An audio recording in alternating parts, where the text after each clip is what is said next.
Where do you find God? Almost sounds like a loaded question, doesn't it? I mean, if God was someone you could find, wouldn't everyone be out searching? Well, rather than looking for something elusive, like a pot of gold at the end of the rainbow, I reckon it's more about learning to recognise the way God is already present to us in our everyday lives. I'm Lizzie Oakes, and this is Where Do You Find God? My guest on the podcast today is Nicky Geldard, who along with her husband Jay are the co-founders of E Tu Tangata, whose mandate is to tackle tall poppy syndrome and to change our culture of criticism within Aotearoa, New Zealand. Hi Nicky, welcome to Where Do You Find God? Hello, how are you? I'm really good. You know, I've spoken to you guys before on the radio, I think a little earlier this year, and I really love the work that you do because, you know, that speaks my language. I hate tall poppy syndrome with a passion. So when I discovered you guys and the work that you were doing, I was like, wow, I have to speak to these guys.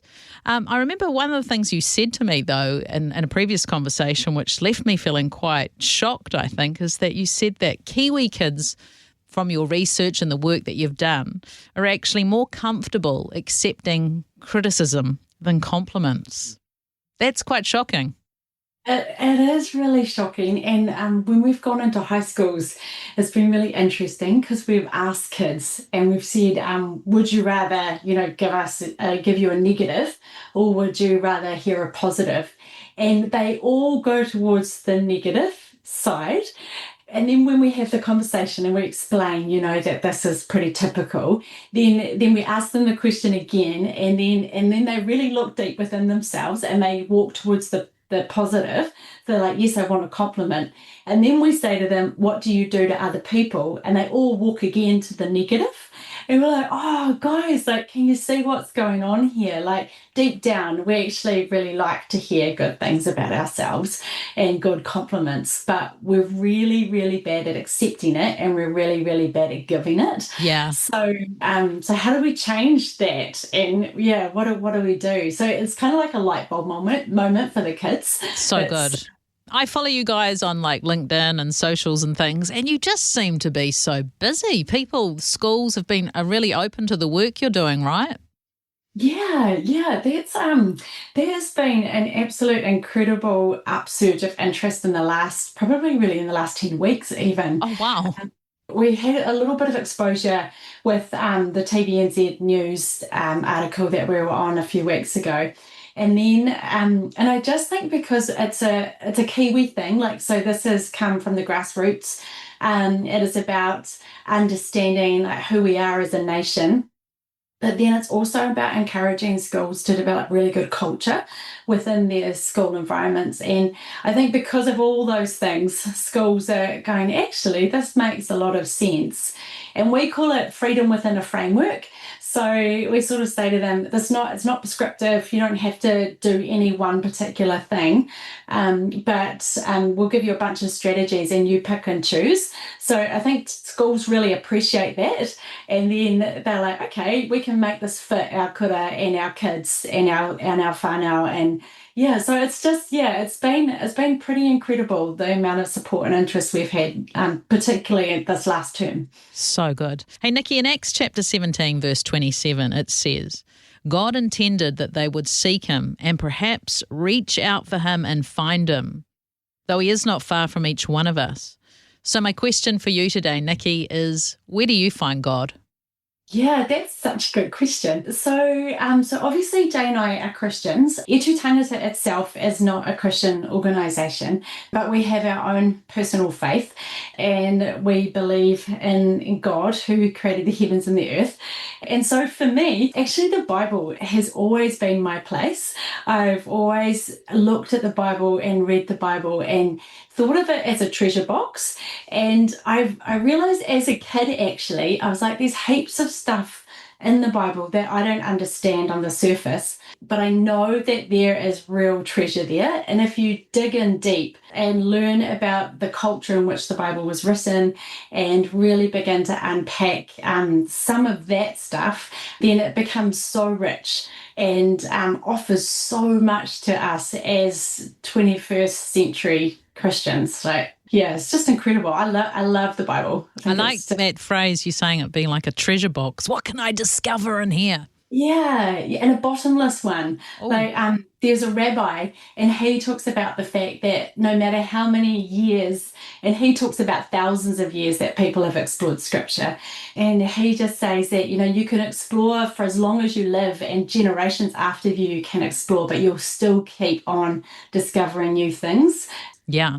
So I like what you said about digging into the culture as well and understanding how the Bible is written. But I'm thinking with your work of tackling tall poppy syndrome, you and Jay and your team there are digging into the culture of New Zealand, this really horrible part of our culture, tall poppy syndrome. And I want to know for you personally, where is God for you in tackling tall poppy syndrome in New Zealand?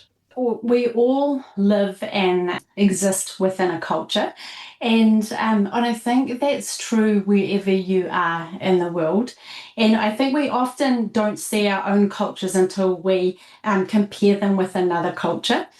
So when Jay and I went across to the United Kingdom in 2018, our own culture was thrown up in stark contrast to the culture we were experiencing at that time. And yeah, and just people said to us, you guys have the easiest job in the world being youth workers and teachers in New Zealand. And we were like, hold on, like there is something desperately wrong with our culture, because the statistics are really horrendous. We've got the highest suicide rate in the OECD for teenagers, and 1 in 4 young people are highly fatigued, anxious, or exhausted, and we're all depressed. Sorry, and just we're like, yeah, there is something going on within our cultural landscape that is not right, and it shouldn't be there. So that's where we were like, right, okay, let's have a look. And tall poppy syndrome was one of those things that exist in our culture. It's not a magic bullet. E Te Tangata isn't something that's going to solve all of our cultural problems, but it's definitely something we can address. And so why wouldn't we? Why wouldn't you? Yeah. But where do you find God within that landscape of this, what you've created? Well, I think one of the really interesting things is that when we go into schools, or we talk about the sense of people have value, it's true. And it's something that just sits in people's hearts. And anyone we say that to goes, yes, I know that's true. And truth at the moment in the Western world and post-modernity and post-postmodernity, there's a sense that truth can be relative, and you can decide on whatever truth you want to believe, and as long as you're not hurting anybody else, then that's okay. And I think I hold the opinion that there is a truth and there is the truth, and one of those central truths to humanity is that humans have value. And I just think that it sits well in people's souls. Yeah. Whether or not people believe in God, whether or not people have any kind of faith, there's just a sense that when you say that to people go, yes, I know that is true, that humanity has value. That's beautiful. Yeah, it's just awesome. It's so amazing to hear how people respond to that. And we often get tears, actually, when we tell people that they have value. So I bet you do. Because at the end of the day, we're all God's kids, whether we know him or not, right? We're all created in his image, and we all have value just for the very fact that we've turned up on the earth, regardless of what we do, right? Because we are made in the image of God. It's really interesting, isn't it? Because we can use our words in life to bless or to curse. And what you're saying is many young people are more comfortable with a curse than a blessing. To me, one of the greatest blessings, just to tell somebody, not just, but to tell somebody you have value, and you're just reinforcing how God feels about his kids already.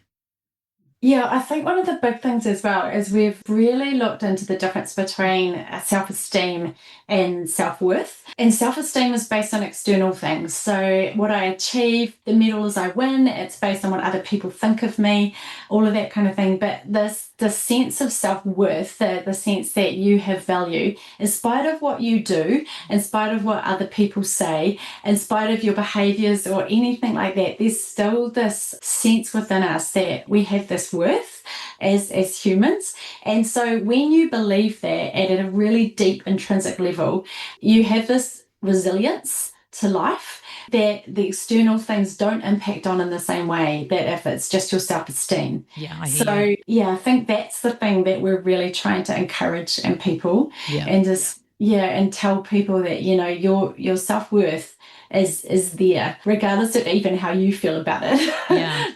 And for you personally, just picking up on, you know, you talked about the Bible for you being a treasure trove. I mean, there's plenty of scriptures in there that talk about, don't they? We're wonderfully made in God's image. And Psalm 139 is got to be one of my favorites. Like, it just the fact that it talks about, you know, we're created in the hidden places, and that you know, every day is written in his book, and just the beautiful language that David had to describe this sense of worth.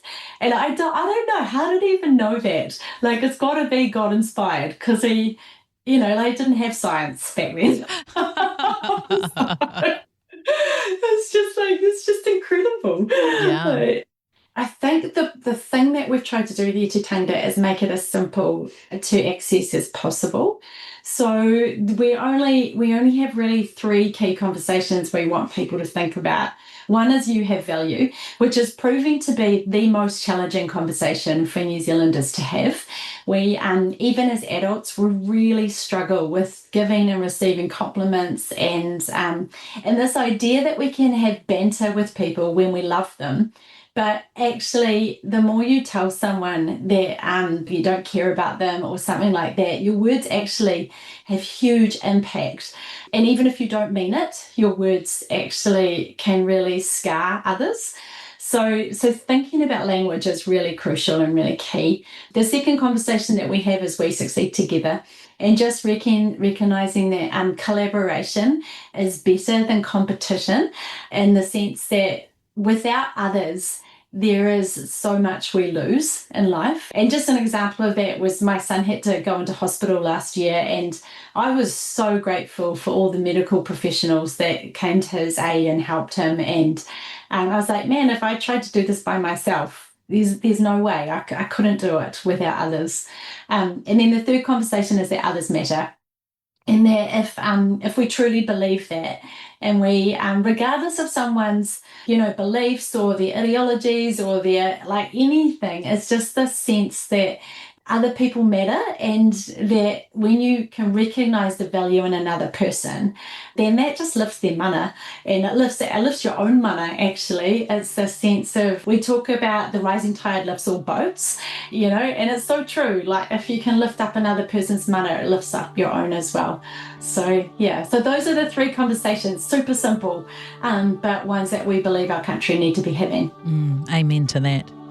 Nicky Geldard, thank you for joining me today on Where Do You Find God? Thank you, Lizzie. Thanks for having me. Tune in every Wednesday afternoon at 4:30 on Sanctuary, or listen and subscribe via your favourite podcast platform, and give us a review so others can find us.